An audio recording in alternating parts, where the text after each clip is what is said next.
عدوان إلا على الظالمين رب اشرح لي صدري ويسر لي أمري واحلل عقدة من لساني يفقهوا قولي وبعد السلام عليكم ورحمة الله وبركاته. yau lahadi 7 ga watan Jumadal Ula shekara ta 1443 bayan hijira Annabi alaihi salatu wassalam daga Makka zuwa Madina, wanda ya daidai da 12 ga watan 12 shekara ta 2021 miladiya. Idan ba manta ba, mun tsaya darasi na farko a wannan sura mai albarka, suratu Yasin, sura ta 36 idan an faro irge daga sama. Za mu yi darasi na biyu daidai aya ta 20 daidai. Muna roƙon Allah madaukakin sarki ya mana jagoranci wajen biyawa daidai da fassarawa daidai, ba mu ikon aiki da abin da za mu ci. Bismillah. أعوذ بالله السميع العليم من الشيطان الرجيم. بسم الله الرحمن الرحيم. وجاء من أقصى المدينة رجل يسعى قال يا قوم اتبعوا المرسلين اتبعوا من لا يسألكم أجرا وهم مهتدون وما لي لا أعبد الذي فطرني وإليه ترجعون. Idan ba manta ba, wannan sura da muka fara tiyawa suratu Yasin, akwai wani jan hankali da ya kamata mu yi wa juna dangane da suratu Yasin. Malam Bahaushe a kasar Hausa yana yi wa suratu Yasin fassarori iri-iri. Akwai wanda suke ganin sura ce ta mugunta, kawai cewa idan wani ce sai na yi ba Yasin to jifan ka ne. Akwai wanda suke ganin sura ce ta siddabaru ko surkulli, dan za a ga masu dan sauki su ne masu bin mubin guda 7 din. Kowace mubin din an zo wata dabara sai a ce idan ka zo kan ta farko sai ka ƙara dawowa daga Yasin ka koma ta biyu, sannan ka koma ta farko ka dawo ta uku, haka za ka yi ta yi sai ka gama. Gaba ɗaya waɗannan abubuwan kamar da malamai suke faɗa da wasu fadail da suka zo a kan surati Yasin, duka wasu hadisai da suka zo kaf ɗinsu a kan falalar surati Yasin cewa ka karanta daidai ke da kaza. Malamai muhakkikun suka ce babu da ɗaya da ya inganta, babu. Yadda ka san ka karanta suratul Fatiha da harafi ne kana da lada 10, haka nan surati Yasin ita ma duk harafi ne lada 10 ne.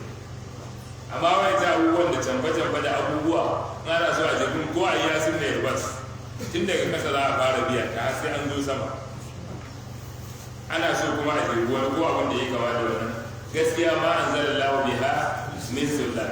babu wani dalili da ya nuna haka. Kuma dama ba inda aka samu aka kawo rababbun maganganu irin akan fadail da suwa, kamar da Imam Suyuti yake faɗa a cikin wato Albiyatu Suyuti. To shine nan malam ya buɗe ya ci gaba da karatu bayan nan cewa waja'a min aqsal madinati rajul. In ba kuma ta satin da ya shuɗe mun fara labari wa durib lahum masalan ashabal qaryati idda al mursalun. Tun daga nan labari ya fara. Allah ya ce buga musu labari ko misalin wasu mutanen wani gari lokacin da manzanni suka zo musu guda biyu. Bayan sun karyata manzannin guda biyu, Allah ya karo musu da na uku, to shi ma na uku suka karyata. To shine Allah madaukakin sarki ya ci gaba da bamu labari, ya ce waja'a min aqsal madinati rajul. Sai aka sami wato wani bawan Allah daga can gefen gari, wani mutum daga gefen gari wanda wasu malamai suke cewa sunansa Habibu ibn Murra ko kuma Habibun Najjar, kafinta ne. Shi ne ya zo daga gefen gari wanda suke cewa kamar da Ibn Ashur yake faɗa a cikin at-Tahrir wa Tanwir, yake cewa mafi yawanci da masu hana ruwa gudu suna cikin gari, amma gefen gari yawanci za a ga marasa karfi wanda ba su isa ba su suke zama. Amma ana so a hana abu wanda suke malau to suna cikin GRA nan suke zuwa su zauna, idan suna so su hana ruwa gudu a nan za su zauna. To shi ne Allah madaukakin sarki ya ce shi wannan bawan Allah ya zo daga gefen gari yasa yana gaggawa yana ta sauri, wasu mamalai suka ce yana hada da gudu kale yana zuwa sai ce ya kaumi ya ku mutane na mutanen garinmu ittabi'ul mursalin, ina ba ku shawara ku bi wayannan manzannin da aka aiko mu, wanda mun faɗa a baya wasu ce Antakiya, cewa gari ne Antakiya wanda yake tsakanin Rum da Sham a wannan lokacin, kamar Italy da Spain ke garuruwan da wato yanzu aka mallaka, musamman da Spain dama Rum garin Kiristoci ne, amma Spain gari ne na musulmi tun asali, tun a wato talatali, daga baya aka zo aka kaurin. Mafi yawanci ina gaya wasu matasa ɗazu na ce da yawan matasan mu ga yanzu kai maganar Spain abinda za su fara hararowa ko Andalus shine Barcelona da Real Madrid, duk ta inda tura suka yi wani illa ne, wanda mutumin da an ce Spain abinda zai hararo shi ne mai ashba al-qadiyya da Ibn Rushd al-Andalus, amma yanzu kawai da ka ce Spain da Barcelona ne da Real Madrid su ne, kuma dama illa da suka yi da ake so a yi wa Spain illa da aka musulunci ya ratsa garin,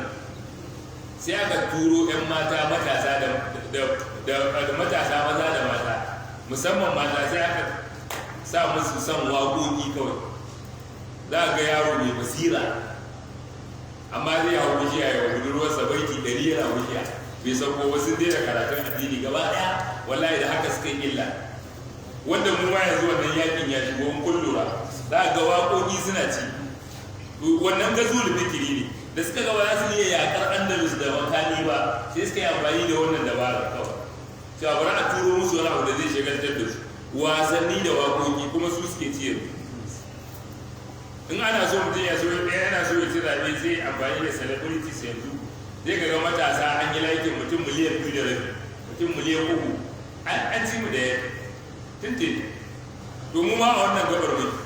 Andalus abin da aka yi musu kenan, ka je ka daga bidayatul mujtahid wani hayatul muktasir sai ka ga ɗan Andalus ne yayi, ka je ka ɗauki ashifa ta alƙadiyya sai ka ga ɗan Andalus kai ta ɗaukar littattafai amma yanzu ba wannan labarin, sai dai ka ji su Cristiano Ronaldo da su Lionel Messi su ne kake ji a Spain. Saboda haka wannan ina so in ƙara jan hankalin matasa, yana ɗaya daga cikin hanyoyin da wallahi aka cimma Andalus, domin ma yanzu Afirka gaba ɗaya da wannan ake yakan, domin za ga waka da wasanni sun cin mana. Allah ya kiyaye. To sai wani bawan Allah ya zo min aksal madinati wa da'a min aksal madinati rajul, sai wani bawan Allah ya zo daga can wato garin da yake mai nisa gefen gari, yas'a yana gaggawa, ƙala yana zuwa ya ce ya qaumi ya ku mutane na ittabi'ul mursalin, lalle ku bi manzannin nan da aka aiko mu. Mun ce wasu sun ce mutanen Antakiya na wannan garin da yake tsakankanin Rum da Andalus, su kuma Antakiya suna karkashin Annabi Isa alaihi salam, shi suke ba da labarin cewa Annabi Isa ne ya tura waɗannan mutum biyu, da aka yadda da su sai karo na uku. Za mu zo mu ji nan gaba anya ko waɗannan mutanen Annabi Isa ne ya tura su, domin akwai dalilin da suke tabbatar da shi ne ko ba shi bane. Sai Allah ya ce, sai suka ce ittabi'u man la yas'alukum ajran. Habibun Najjar in sunansa ya tabbata haka, ko Habibu ibn Murra, sai ya ce ku bu wanda ba zai tambaye ku, ko waɗanda ba sa tambaye ku lada in sun zo karantar da ku ko koyar da ku, ba sa roƙon ku wani abu, wa hum mutabuna kuma shiryayyu ne su. Sai Allah ya ce wa ma hiya la a'budu alladhi fatarani, sai ce da su me yasa me ke gare da ba zan bauta wanda ya halice ni ba, wanda ya kage ni, wa ilaihi turja'un, kuma gurin sa zan koma. Yana tunatar da su da rububiyar Allah. Sai Allah ya ce na attakhidhu min dunihi alihatan in yuridni ar-rahmanu bi dhurrin la tughni anni shafa'atuhum shay'an wa la yunqidhun inni idhan lafi dhalalin mubin rabbikum fasma'u. Allah madaukakin sarki ya ce a attakhidhu min duni aliha, sai suka ce yanzu shin mariki, shi ya ce yanzu na mariki wanda yake koma bayan Allah madaukakin sarki a matsayin ilahu abun bauta shi kadai. sai ya ce ku saurara ku idan Allah ya nufe ni da cewa wani abu zai cutar da ni wato bi dhurin la tughni anni shafa'atuhum shay'a wa'annan abubuwan da kuke bautawa cetonsu ba zai wadatar da ni komai ba idan Allah ya nufe ni da wani abu da zai taba ni wala yunqiduna kuma wannan gumakan ba su sai tsayar da ni daga jarrabawa da Allah zai gwada ni da ita ba shine wato wani yamsaska Allahu bi dhurrin fala kashifa lahu illa hu idan Allah ya yi wani abu zai same ka ba wanda ya san kauda wannan abu in ba Allah din ba isa abu ya riga ya faru zancen cewa idan ja al-qadaru lan yanfa al-hadar cewa da kaza aka yi ai ta wuce domin ba yi bane an fahimta da kyau ko saboda haka domin kaddara ta riga ta faɗo sai Allah madaukakin sarki yace inni idan lafi dalalin mubin kaga ai wa hadhihi al-asnam la tamliku dab'a dhalika wala mar'i yace wannan gumakan da kuke bauta ba sai saskare muku komai ba sai saskare ku daga komai ba inni idan lafi dalalin mubin in har na riki wayannan gumaka a matsayin alloli abun bauta ina cikin bata wanda yake mabayyana sai yace inni amantu bi rabbikum fasma'un ku sani cewa na yi imani da ubangijin fasma'un duk ku saurara ku shi wannan bakon da ya zo daga gefen gari shi yake gaya musu wannan magana sai Allah ya ce qila dukhulil janna qala ya laita qaumi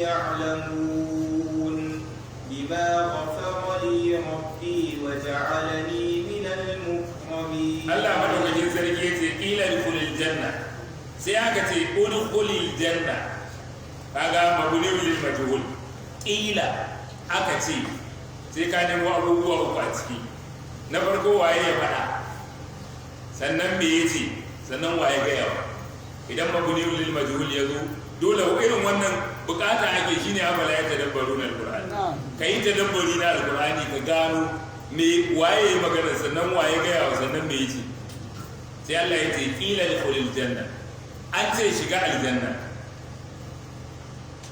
kala sai ce ya laita qaumi ya'lamu ina ma mutane na sun sani ai ya laita qaumi yukhbaru ina ma mutane na za a ba su labarin bima ghafara li rabbi irin yadda Allah ya mun gafara waja'alani min al-mukramin yasa ni cikin mutane masu daraja da kima to anan idan ka kalli yadda na karasa basara ayar zaka gano waye ya magana na Allah madaukakin sarki sannan waye gaya wa wannan bakon barakallahu fi wannan bakon abinda ake so aka hararo na biyu akai shine wannan bakon sun kashe daga wannan wa'azi iya wannan kalmomin ba su kyale shi ba kamar yadda Abdullahi dan Mas'ud yake faɗa innahum waqa'u bi arzulihim fa wajabat lahu an fahimta da kyau ko saboda haka suka rika dukan sa sai da suka kashe saboda ya faɗi wannan kalmar sannan kuma dalili na biyu kasancewa ai duk wanda wato ya mutu a fagen fama ko ta hanyar Allah madaukakin sarki ya nema falala ya fara nuna wa darajarsa tun daga wannan lokacin da aka dauransa wala tahsabanna alladhina qutilu fi sabilillahi amwata bal ahya'un 'inda rabbihim yurzaqun sai ce ne farihina bima atahum Allah min fadli saboda haka da zarar annabi ya faɗa hadisi yana nan a cikin akamun jana'i ana kashe mutum ko mutum ya mutu ta hanyar Allah jininsa na farko ba zai daga ba sai Allah ya daga darajojinsa guda kusan tara ɗaya daga cikin darajojin kuma shine za a fara nuna wa masaukinsa a aljanna shi yasa duk wanda ya mutu ta hanyar Allah yana haɗuwa da wannan karramawa to shi ma wannan bawan Allah da suka kashe shi saboda wannan dalilin Allah ya fara jiya da shi yana mutuwa sai Allah madaukakin sarki yace da shi to shiga aljanna to shine shi kuma kaga Allah ne ya magana na farko mun ji a nemo abubuwa uku na farko waye maganar Allah waye gaya wa habibun najja sannan me yace da shi shine ulul janna shiga aljanna amsoshin da sun fita ba a cikin ayoyin da aka gani wa kai zaka yi tadabburi ka bibiye tafsirul qur'an sai a gaya ba to shi kuma ana gaya mana haka da ya ga aljanna sai ce ya lita kauni ya alamu malamai suka ce bai taba sallah ba abin da ya kamar yadda Usairam yayi da muka biya a cikin suratu Ali Imran in za ku iya tunawa cewa bai taba sallah ba rana ɗaya aka yi shi kuma annabi ya ce da aljanna yana kafiri ya toye musulunta aka gawarsa a cikin a cikin musulmi to shi ne annabi ya bada labarin ga abin da ya kawo shi ya toye ya musulunta kuma bai yi sallah ba an kashe shi ne aka ce ina sa abin da bai taba sallah ba kuma da aljanna ne shine usaira bisa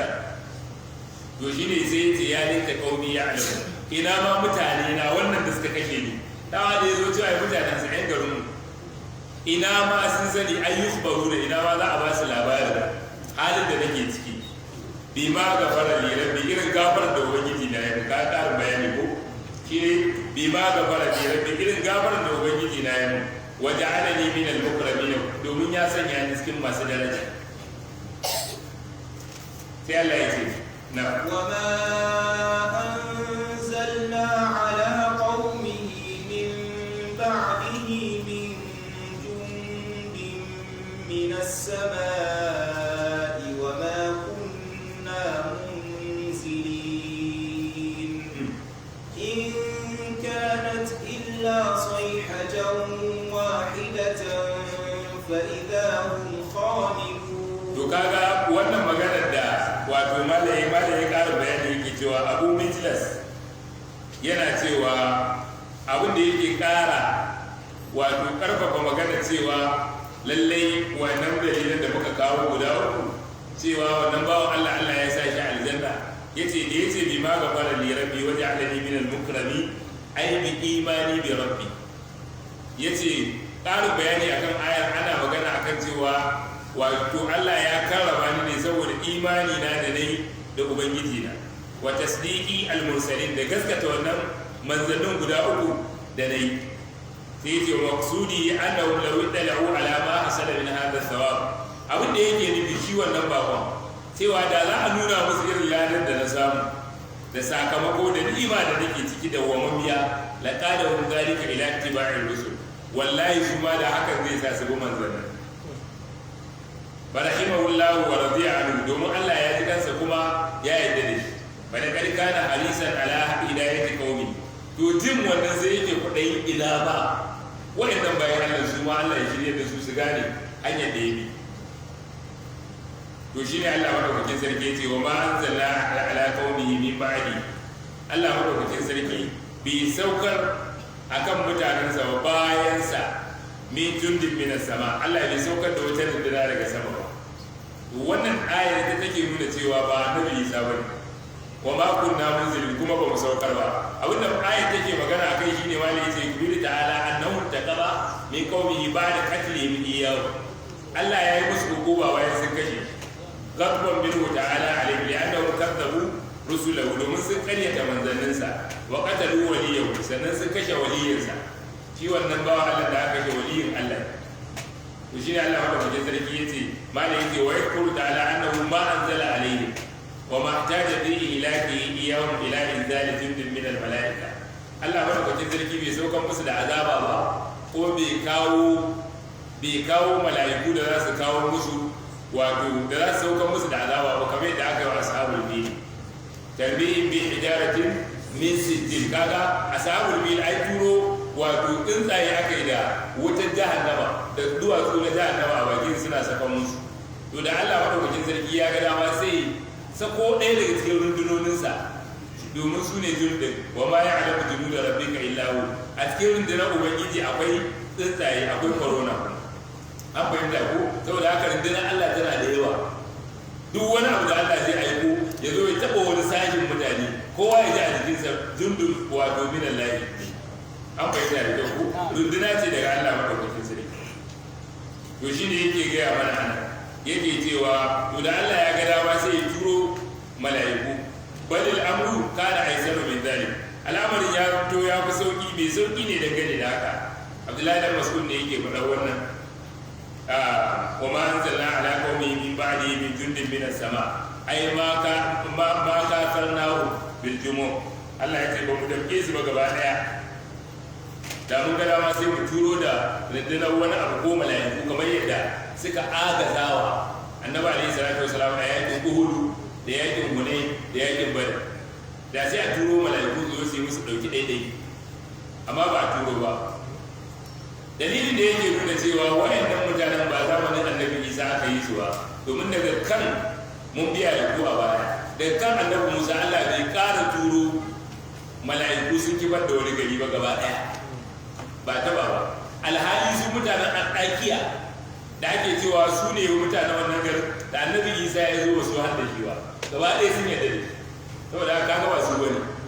Dalili na farko kenan. Dalili na biyu, Allah bai ƙara turo da kan annabi Musa kafin sa ba, bai ƙara halakar da wuta al'umma ba ta gaba ɗaya, domin ya yi alƙawari ba zai kuma ba. Saboda haka ba su bane. An dai yi su kafin annabi Isa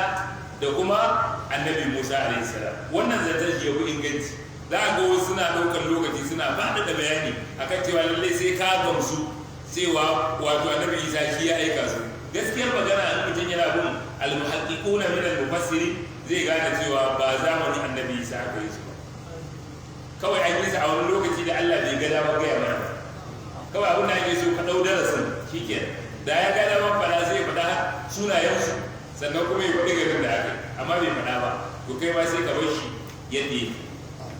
To shine min jundin min as-sama'i wa ma kunna munzilin. Dalili na uku da zai nuna ma cewa ba haka bane shine ayat da zamu biya. Sai Allah ya ce ne in kanat illa sayhatan wahida. Ai abu ba abin da ya faru da su mutanen wannan garin. Face tsawa guda daya fa idahum khamiluna sai gashi gaba ɗaya sun mutu. Kashi ko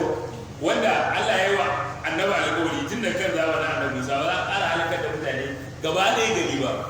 Da su waɗannan tsawa ɗaya aka yi suka mutu. Wanda kuma na gaya muku cewa musu mutanen Antakiya sun yi imani da annabi Isa ba su wani. Ayan nan ma ta nuna cewa ba su wani. In kana illa sayhatan wahidatan fa idahum khamilun sai gashi duk sun mutu, ta ƙara tabbatar da cewa ba su wani. Su waye mutane hukun na wallahi ba mu san su ba, amma an yi su shikenan. Sai Allah ya ce يا حسرة على العباد ما يأتيهم من رسول إلا كانوا به يستهزئون ألم يروا كم أهلكنا قبلهم من القرون أنهم إليهم لا يرجعون وإن كل لما جميع لدينا محضرون. Allah madaukakin sarki yace ya hasratan ala al-ibad. Tadewa al-hasra shine nadama. Tadewa da nadama ta tabbata ga wayannan bayi. Ma ya'ti min rasuli. Ba wani manzo da zai zo musu illa kanu bihi yastahzi'un. Ba ce sai sun kasance su ne mai izgili. Duk manzon da za a turo sai sun mai izgili ko sai da kai ba dan kira. Asalin dan kira a gurin wato wanda suka kangare na baya a gurin sa aka samu su Allah.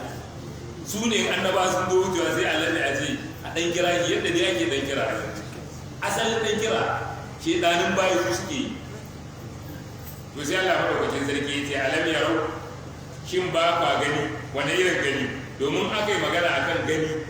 abubuwa biyu za a kawo, gani na ido, ru'ya qalbiya wa ru'ya basariya. To idan aka yi magana akan ana ba wasu labari ko mu da ake ba labari ba mu san su ba, to ana magana ne akan ru'ya qalbiya. Ai abun nabi alam yatta'izu biman ahlaka Allahu qablahum min al-mukaththibin da rusuli. Ba za ku wa'azantu ba dangane da yadda Allah ya yi da waɗanda suke ƙaryata manzannin da suka zo a baya, shi ne abin da ake nufi. Amma ba yana nufi ka gani da ido ba, shekara dubunnai sama da 6,000 ta yaya za ka gani? Ana nufi ba zai zama ma wa'azi ba da ibara da abun lura ga waɗanda Allah ya halakar dangane da wato irin ƙaryata manzanni da suke, shi ne alamiyar kam ahlakna qablahum. Shin ba sa yi ɗaukan wa'azi dangane da yawan waɗanda muka halakar kafin su min al-quruni na daga karnoni daban-daban annahum ilayhi la yarji'un, cewa wato ba za su taɓa komawa zuwa gare su ba. Ilayhi la yarji'un, Allah ya ce wa in kullun, wa in bi ma'ana ba ma ce na biya, ai ba kullun lamma kuma bi ma'ana illa, ai babu ɗaya daga cikinsu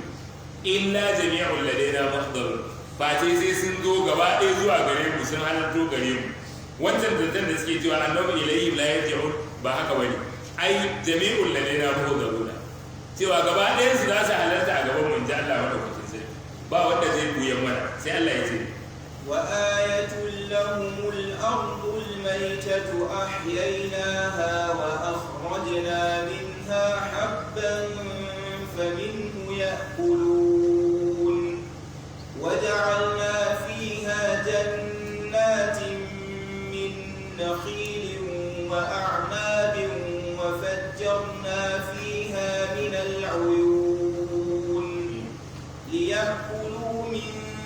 ثمره وما عملته أيديهم أفلا يشكرون Allah madaukakin sarki ya ce wa ayatul lahumul ardul maita sannan kuma aya ce a gare su har yau wato da Allah madaukakin sarki ya sanya matacciyar ƙasa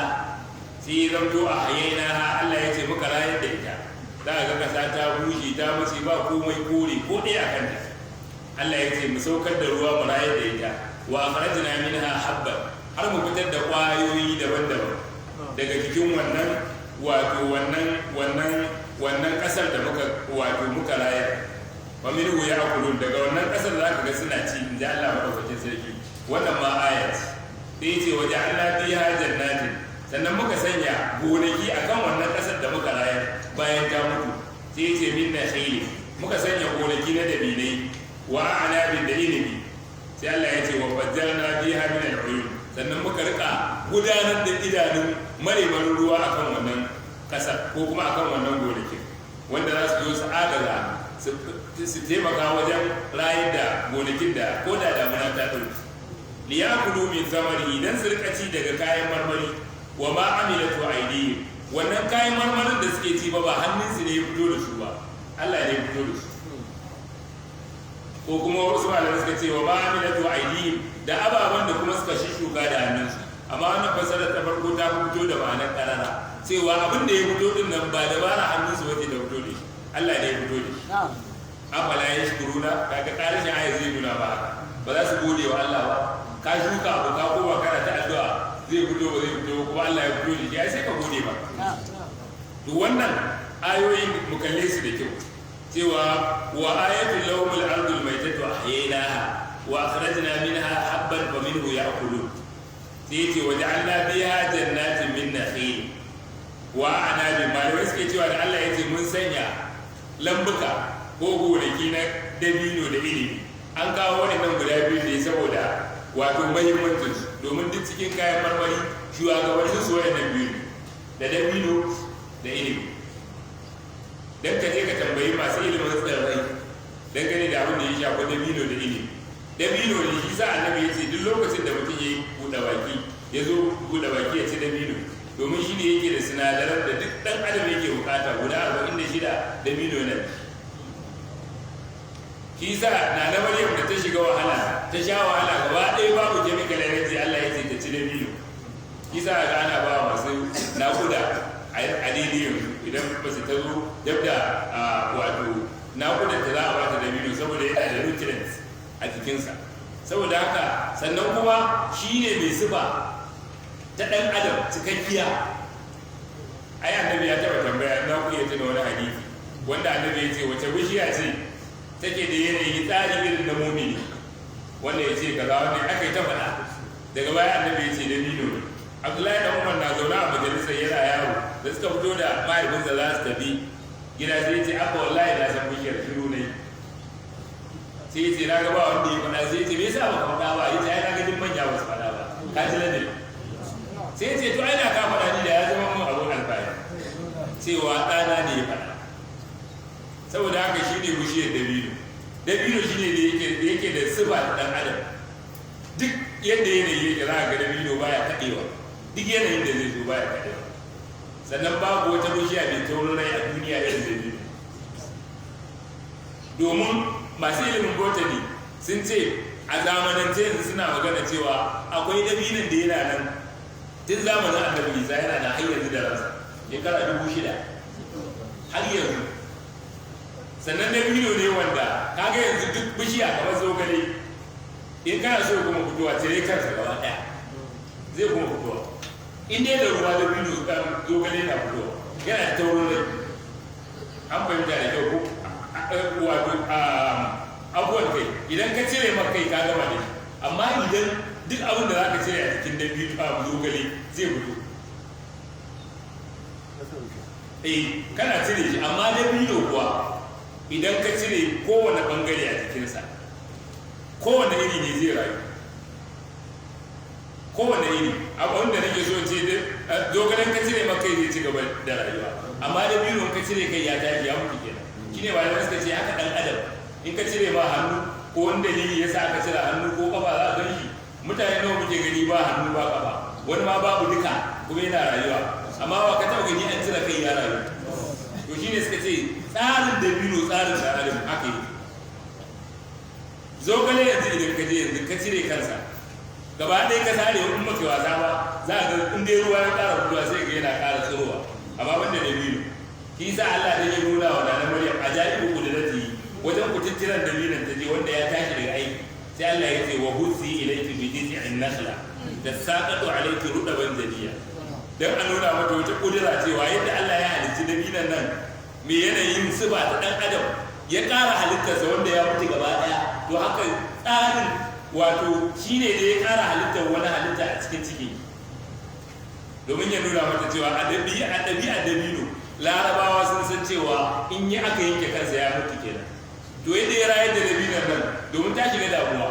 cewa ya za a yi ta je ta haihu duk yan gari suna tsangwamata bayan ba ta da miji sai ya nuna mata ta kan dabino yadda na rayar dabinan nan ba shi da rai yanzu to haka zan rayar da wani rai a cikin cikin ki ba tare da uba ba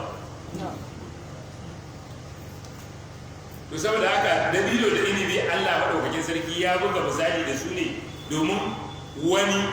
halatto musu da nesa kusa su larabawa don ba abin da suka fi fahimta irin wayan abin biyu to shine wa fajjarna fiha min al-uyun sai Allah ya ce ya'kulu min samari idan su ci daga kayan marmarin wa ma amilatu aydihim wanda ba hannunsu ne fito da shi ba abala yashkuru ba za su rika gode wa Allah akan wannan ni'imar ba sai Allah ya ce سبحان الذي خلق الأزواج كلها مما تنبت الأرض ومن أنفسهم ومما لا يعلمون وآية لهم الليل نسلخ منه النهار فإذا هم مظلمون الله أكبر سركيتي سبحان الذي خلق الأزواج كلها sarki ya tabbata ga wanda ya halitti nau'o'i gaba ɗaya shine kowanne irin ɗaya mata da miji komai da ka gani a duniya mata da miji yanzu wannan wayar da wannan kayan da aka sako inda ba a yi aure ba za su ɗauka ba wa min kulli shay'in khalaqna zawjayn la'allakum tadhakkarun kowanne irin abu dinki rigar ka ta jikinka sai da aka yi aure ka ɗaura aure sannan ka fara dinki in ba haka ɗinkin ba zai yi ba tsakanin zare da allura sai da aka ɗaura masa aure sannan ɗinki ya fara haka tsakanin wato ko me wa min kulli shay'in khalaqna zawjayn hakan kada ko yanzu wutar nan da kuke gani lantarki electrons din in babu su tsakanin positive da negative ba yadda za ta kama ba za ta kama ba ka taɓa ganin wuta mai guda ɗaya waya ɗaya ai dole sai sun gaya ma kai ne baka gani ba ko ba ta ka gani yanzu mai guda ɗaya za a kawo nuna ba gurin positive da negative aure aka yi ba yadda za a wani abu ya rayu a doron kasa mai jinsi ɗaya babu shi ba wai ɗan adam kawai ba shi sa babu taɓaɓɓe irin wanda ya ɗau jinsi cewa jinsi ɗaya kawai ya koma gare shi mai neman maza ya shiga uku ya taɓe domin jimadat ma gaba ɗaya abubuwan da Allah ya halitta ba su yarda da wannan ɗabi'ar ba ballantana ɗan adam idan maza ne zalla a duniya da tuni gaba ɗaya saboda yaƙi duk an kashe juna haka inda mata ne zalla haka Allah ya tsara wa min kulli shay'in khalaqna zawjayn haka nan hatta bishiya a gidan kankare tana yaya ko da guda ɗaya ka je mangoro ko goba to akwai matar tana ko mutum yana nan kai ne baka sani ba akwai hanyar lawaƙe shine aure da Allah yake ɗebo iskar ce za ta ɗiba ta kai daga wani guri Allah maɗaukakin sarki zai sa ta ɗebo yayin ta zo ta zuba a taka bishiyar amma ba ka da su da yawa a gidanka saboda haka babu wani abu da yake zuwa zalla babu shi to shi ne Allah maɗaukakin sarki ya ce subhanallazi khalaqal azwaja kullaha sarki ya tabbata ga wato wanda ya halitti nau'o'in abubuwa gaba ɗaya mimma tumbitul ardu dangane da abin da kasa take tsorurtawa wa min anfusihim sannan kuma daga kawo kansu su mutane ke wa mimma la ya'lamu da kuma ababen da ba su sani ba Allah madaukakin sarki yana halitta kowane abu biyu ne sai Allah madaukakin sarki ya ci gaba da cewa wa ayatul lawmul layl bayan wannan kuma ga wata aya ta rububiyya da Allah yake ƙara bugawa mutane misali shine Allah ya ce a kalli dare naslahu minhu an-nahar da muke sabule yini daga cikin sa al-insilah shine wato kamar yadda duk wanda ya san yaya mutunci yake saba zaka zo ka tare ya cire yadda ka san mutum na cire riga haka yake tube wannan kayan shine al-insilah ya cire wannan rigar tasa gaba ɗaya mata a gurin ya gaba shine al-insilah to haka dare yake fita daga cikin yini ba tare da ya matsa ba sannan yini ya fita daga cikin dare daga cikin dare ba tare da ya matsa ba domin haka Allah ya gaya mana wato ya bilubu wa hasita cewa kowanne yana neman kowanne da gaggawa ba tare da kowanne ya takura wa kowanne ba to kasancewar dare ya shigo a lokaci wato a cikin yanayin da yake ba takura aya ce babba domin da Allah yana ɗauke dare lokaci guda da yawa a makanci kawai ana cikin rana kawai sai Allah ya kawo dare matsalolin da za su faru suna da yawa mutuwa za a rika domin wani ya sheko mota da gudu bai sani ba sai ya buga wani wallahi to sai Allah madaukakin sarki ya sa wannan na bin wannan cikin wato bita'anni a hankali bitadarruj to sai Allah madaukakin sarki ya ce fa idza hum muslimun sai kaga wato an shiga cikin duhu a hankali kamar yadda yanzu duhu ga ruwa yake sai Allah ya ce bai washamsu tajri li mustaqarrin laha dhalika taqdirul azizil alim wal qamara qaddarnahu manazila hatta 'ada kal 'urjunil qadim Allah madaukakin sarki ya ce washamsu tajri li mustaqarrin laha ita rana tana gudu ne don ta tafi matabbatar ta sai Allah ya ce zalika taqdirul azizil alim lalle wannan wato abinda kuke gani na tafiya rana tana gudu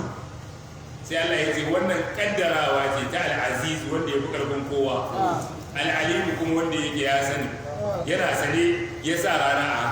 ka dau littafin Alhaji Bashir Doba Allah ya kara man lafiya yana ba ni sha'awa cewa filin sararin samaniya wato ya zuba karatu sosai a littafin sararin samaniya sosai wanda ya rika kawo abubuwa sosai kawo ayoyi ya kawo hadisai ya kawo maganganun manyan malamai da suke aka abin da ya shafi sararin samaniya wanda shi sararin samaniya in mutum yana karanta irin wannan imani zai kara masa domin zai kara gane wato lallai Allah shi ne al-azizul alim wanda ya fi karfin kowa kuma al-alimu masani ko shakka babu littafin yana cikin littattafan da suke ba da sha'awa kwarai da gaske to wannan shine la shamsu yanbaghi laha ko wa shamsu tajri li mustaqarrin laha kaga akwai hadisi da Annabi alaihi salatu wassalam yake faɗa hadisi Abu Dharr al-Ghifari yace wata rana muna tare da Annabi alaihi salatu wassalam a cikin masallaci hina wajabat shamsu lokacin da rana ta fadi fa qala sai ce ya Abu Dharr sai Annabi ya ce ya kai Abu Dharr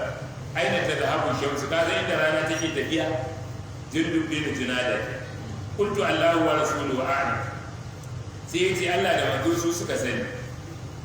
fa qala sai annabi sallallahu alaihi wasallam yace fa inna hatta dawu hatta tasjuda bayna yaday rabbiha azza wa jalla tana tafiya ne ta je ta fada da wani ubangijin ta ta sujjada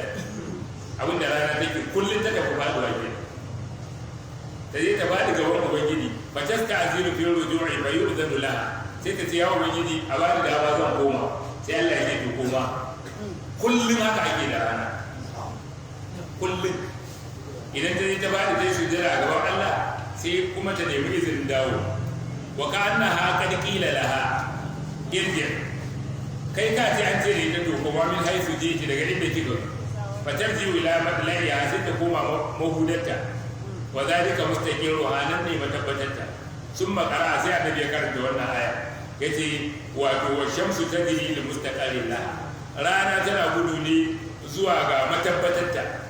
sai ce zalika taqdirul azizul alim lalle wannan abu da kuke gani kaddarawa ce tsari ne na wanda yake al-aziz wanda yake karfin kowa al-alim kuma wanda yake masa ai kaga ya tabbata a hadisi cewa hadisi annabi alaihi salatu wassalam hadisin Abu Dharr din da ya halewa da yake cewa za ta yi yin haka ne har sai ta je wata rana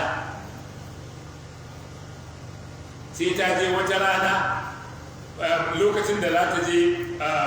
ta faɗi gaban ubangijinta sai Allah maɗaukakin sarki ya gaya mata cewa to yanzu ba al'amari zai canja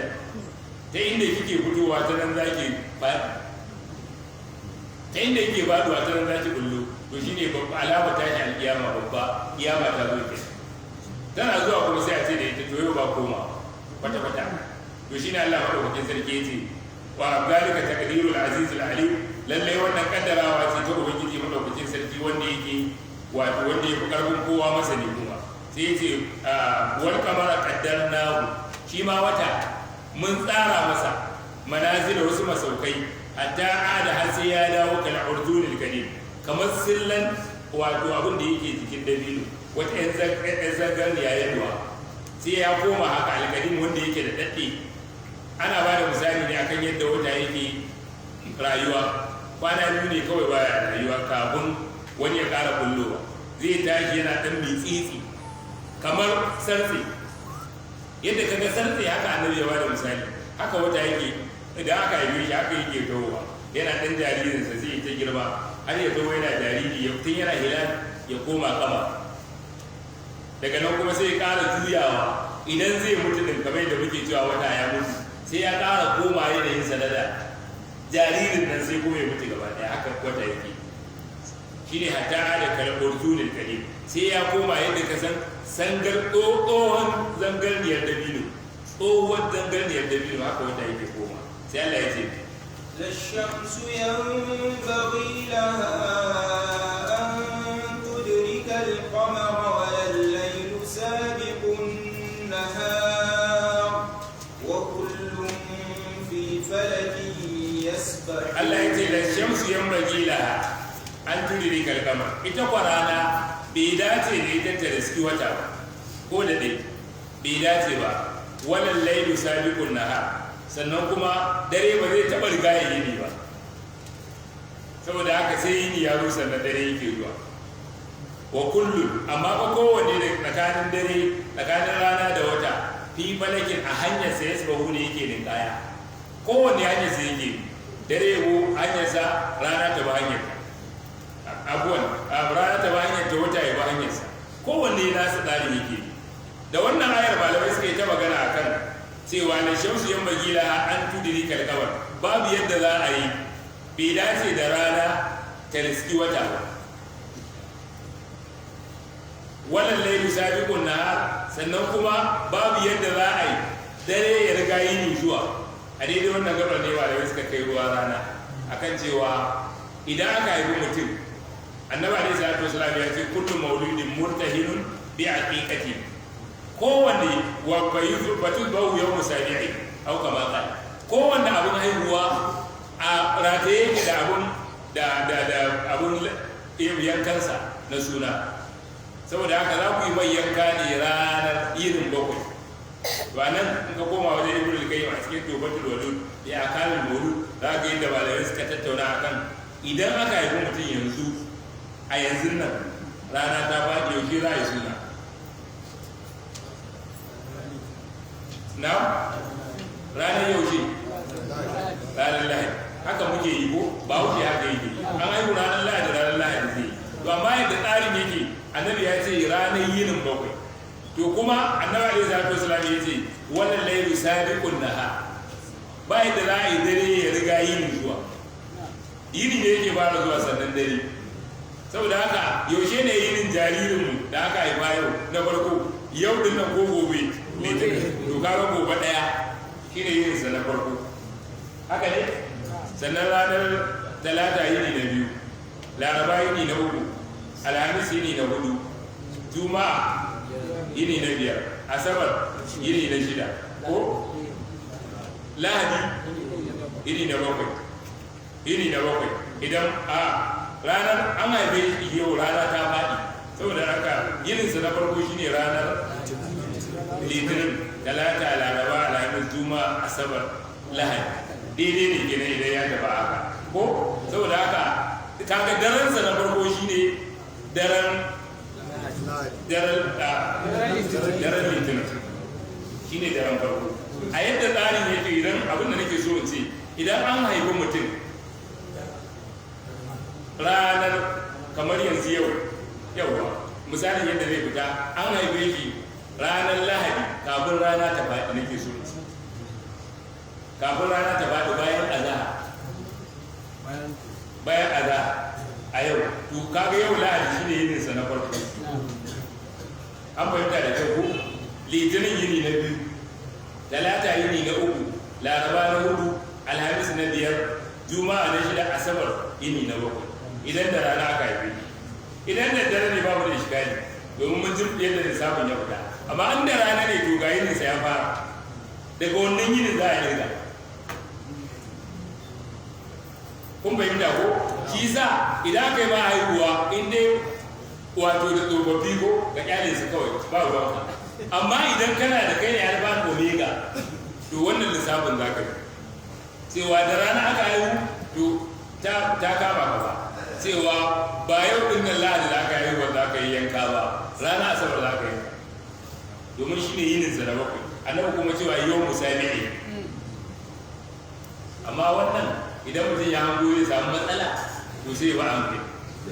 amma yadda tsarin yake shine yini ake girga idan da dare ne ba kana iskali amma da rana wannan yini shine na farko saboda haka ba zai zo ya ƙara tar da yinin ba domin ya yi yinin sa na farko amma rana ta faɗi ba kana iskali amma mu kaga lissafin mu shine kawai sai a ce 12 am da 12 pm ya haka ake a asibiti da ya dare ya zo bayan sha biyu kawai sai a ce an haife ki ranar litinin shine kawai lissafin zuwa ruwan kafin sha biyu kuma ranar lahadi amma yadda tsarin yake a tsarin musulunci shine yini za a irga domin annabi alaihi salatu wasallam ya ce babu yadda za a yi dare ya riga yini sai yini ya fara sannan dare akan wannan rigima ita ta janyo aka yi ta buga bara mansa wasu shekaru 90 wani abu 89 aka yi ta buga daga cikin masu tattaunawa haddasa wala bin Usman aka yi ta maganganu akan shin cewa yaushe ne daren juma'a to kun ga wata rigimar kenan daren juma'a yaushe ne daren alamu da dare kun ga ɗaya iskalin ko cewa daren juma'a rana alamu ne da dare shi sa matsala ce kilafiya mai tsaurin gaske amma maganar dare ne amma maganar hadisi na cewa yau za a yi suna tunda yini aka ce ba ruwan kafe kawai ranar yini za a kalla amma maganar cewa tsakanin dare da yini wanne ne yake fara zuwa ko kuma na ranar juma'a da daddare shi ne daranta ko kuwa ranar alamun da daddare duk wannan aikata ta haifar da wannan sabanin domin ba na simanci aya ce da take magana akan wato matsalar da take mai ake kiranta matsala ce da akwai kilafiya a ciki ba magana cewa nassi in nassi ne ba yadda za a yi wani malami ya fahimci kaza wani malami ba ya fahimci kaza saboda haka da shamsu yan bagila an tudiri kalkamar wannan laili sabiqun nahar wa kullum fi falakin yasbahu kowanne daga ciki yana tafiya ne a cikin falakinsa abubuwan da muka faɗa daidai Allah ya ba mu ladansa wanda muka yi kuskure Allah madaukakin sarki ya yage mana muna roƙon Allah madaukakin sarki na ga an gosa ta ɗaya ya dawo mala a cikin jiya ka yi kokari ka yi irin da mala abba yawanci an kwaye ba sa dawo sai bayan wata Allah madaukakin sarki ya sa albarka da ba ku zaman lafiya muna roƙon Allah da sunan sa kyawawa da su gobe sa madaukaka Allah ya nuna mana gaskiya gaskiya ce ba ku kokunta Allah ya nuna mana ƙarya ce ba ku mu bi kun guje mata marasa lafiya mu gida da asibiti Allah ka ba su lafiya mu da muke da lafiya Allah ka inganta lafiya Allah ka nuna mana gaskiya ce ka ba mu bi kun gunta muna roƙon Allah kasar mu Allah ya zauna da ita lafiya matsaloli da ake fama da su da wato talauci Allah ka yaye wa al'ummar musulmi Allahumma atina fid dunya hasana wa fil akhirati hasana wa qina adhaban nar wa sallallahu wa sallam ala nabiyyina Muhammad وعلى آله وصحبه أجمعين سبحان ربك رب العزة عما يصفون سلام على المرسلين والحمد لله رب العالمين. akwai ɗaya daga cikin iyayen dattijan masallaci a alhaji bashir aikawa shi ma ya aurar da ɗansa satin nan to muna roƙon Allah madaukakin sarki ya ba su zaman lafiya. Allah madaukakin sarki ya sa an yi kenan. Allah madaukakin sarki ya agaza mu. subhanaka allahumma wa bihamdika ashhadu an la ilaha illa anta astaghfiruka wa atubu ilayk.